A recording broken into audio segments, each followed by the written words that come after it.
తెలంగాణ కాంగ్రెస్ పార్టీలో, కాంగ్రెస్ ప్రభుత్వంలో ఏక్నాథ్ షిండే పుట్టుకొస్తున్నాడు అనేసి బాగా ప్రచారం జరుగుతుంది. ఇప్పుడు ఎందుకంటే గతంలో బీఆర్ఎస్ బాస్ కేసీఆర్ గూడా కాంగ్రెస్ రేవంత్ రెడ్డి గవర్నమెంట్ 1 ఇయరే అన్నాడు. హ్మ్. ఆల్రెడీ 6 నెలలు గడుస్తుంది. ఇంకో 6 నెలలు ఏం జరగబోతుంది ఇప్పుడు కాంగ్రెస్ పార్టీలో అంటే? రేవంత్ రెడ్డి ప్రభుత్వాన్ని ఎవరు గూడా ఇంటకి గూడా పీకలేరు. నేను జెప్తున్నా గదా! ఇంటకి గూడా పీకలేరు.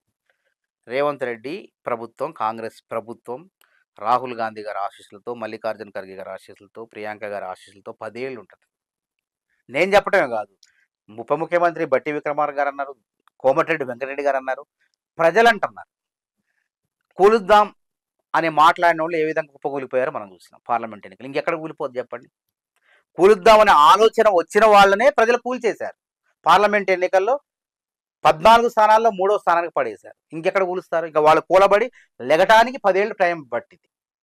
కాబట్టి చూశారు గదా! ఇప్పుడు ఎవడైతే గోతులు తవ్వుతారో ఆ తవ్వుకున్న గోతిలో వాళ్ళే పడినట్టయిద్ది. అందుకే ప్రజాస్వామ్యబద్ధంగా ఏర్పడిన ప్రభుత్వాలను కూలవాలనుకుంటే బీజేపీ పట్టిన గతి పడుతది. ఇక్కడ కేసీఆర్ గారికి పట్టిన గతి పడతది. ఎందుకు పడతది? కర్ణాటకలో అంతే చేశారు. కాంగ్రెస్ ప్రభుత్వాన్ని, కూటమి ప్రభుత్వాన్ని ఆడ ఇబ్బంది పెట్టారు. 25 మంది ఎమ్మెల్యేలు లాక్కున్నారు. లాక్కున్న తర్వాత ఏమైంది? మళ్ళా వెంటనే ప్రజలు బుద్ధి చెప్పారు, అధికారం ఇచ్చారు. ఇక్కడ కేసీఆర్ గారు కూడా 19 మంది ఉన్న ఎమ్మెల్యేలని లాక్కుంటే 5గురు మిగిలిపోయారు చివరికి. చివరికి నేను ప్రతి డిబేట్లో చూడండి, పాతటి చూడండి, మేము అధికారంలోకి వస్తాం, ఆంధ్రాలో రిపీట్ అయింది గతంలో అక్కడ ప్రభుత్వం. జగన్మోహన్ రెడ్డికి 23 స్థానాలు అదే ఏ విధంగా గుంజుకున్నారో 23 మందిని టీడీపీ, చివరికి టీడీపీకి అప్పుడు 23 వచ్చినాయి. ఇక్కడ కూడా మా 12 మంది ఎమ్మెల్యేలు లాక్కున్నారు, కేసీఆర్కి ఆ 12 మంది ఎమ్మెల్యేలు మిగులుతారని చెప్పి మాట్లాడారు. సరే 39 మంది తీర్పిచ్చారు. 39 మంది ఎమ్మెల్యేలు ప్రతిపక్షంలో కూర్చోబెట్టారు. కాబట్టి ఏమైతుంది? బీజేపీ కూడా విర్రవీగి 400 స్థానాలు వస్తాయి, 400 స్థానాలు వస్తాయని. ఏమైంది? 240 దగ్గర ఆగిపోయింది. అయోధ్యలో ఓడిపోయింది. ఫజియాబాద్ అది ఎక్కడో. అవును. కాబట్టి వాళ్ళకి కూడా అర్థమైపోయింది. అంటే భాగస్వామ్య పార్టీలు, ప్రాంతీయ పార్టీలతో పొత్తుతోనే మేము అధికారం చేపట్టగలం అని ఒక భయం, వణుకు మొదలైంది. కాబట్టి ఎవడైతే కుట్రలు చేస్తాడో వాడు కుప్పగూలిపోవటం ఖాయం అంటానికి మొన్న ఉదాహరణ.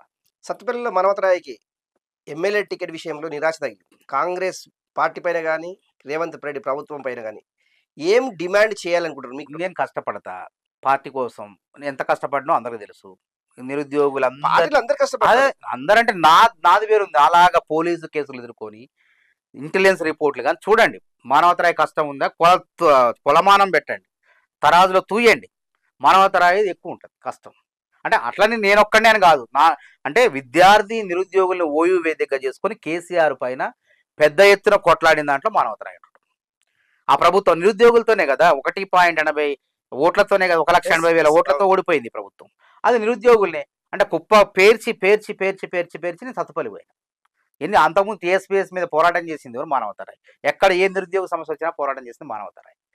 కాబట్టి మానవతరాయి అవకాశం అనేది ఏంటంటే, రాజకీయాలు ఏంటంటే ఆశావాదంగా ఉండాలి. ఎప్పుడు కూడా నిరాశతో ఉండద్దు.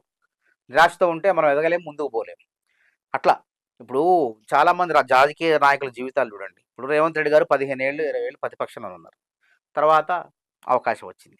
నేను కూడా చట్టసభలో పోవాలనుకున్న అవకాశం రాలేదు. ఇంకోటి వస్తుందేమో, అది మరి ఏ పదవైనా రావచ్చు, చెప్పలేము మనం. రేపు రావచ్చు, ఎల్లుండి రావచ్చు, ఎప్పుడైనా రావచ్చు. ఓపిక పట్టాలి.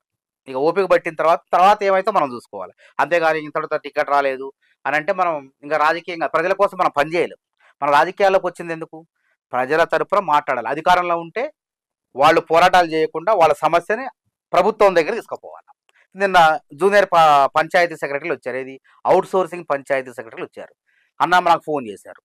అన్నా పోరాటం చేయాలంటే నేను అన్నా, ఇప్పుడు పోరాటం చేసేది అధికారంలో ఉన్న నేను, ప్రతిపక్షంలో నేను, నిరుద్యోగ జేఏసీ ఉన్నప్పటికీ మీ యొక్క సమస్యను నేను అధికారుల మంత్రి దగ్గర తీసుకుపోతా, పంచాయతీరాజ్ శాఖ మంత్రి దగ్గర తీసుకుపోతా. మనం మేనిఫెస్టోలో పెట్టినాం, అవుట్ సోర్సింగ్ పంచాయతీ కార్యదర్శులుగా రాత పరీక్ష ద్వారా ఎంపికైన వాళ్ళని, కలెక్టర్ల ద్వారా ఎంపికైన వాళ్ళని, రాజ్యాంగబద్ధంగా రోస్టర్ ప్రకారం ఎంపికైన వాళ్ళని జేపీఎస్గా జూనియర్ పంచాయతీ కార్యదర్శిగా మార్చండి అంటే వాళ్ళు జీతం పెరుగుతుంది. 28,000 అయితే ఇప్పుడు 12,000 వస్తుంది. అది అవుట్ సోర్సింగ్.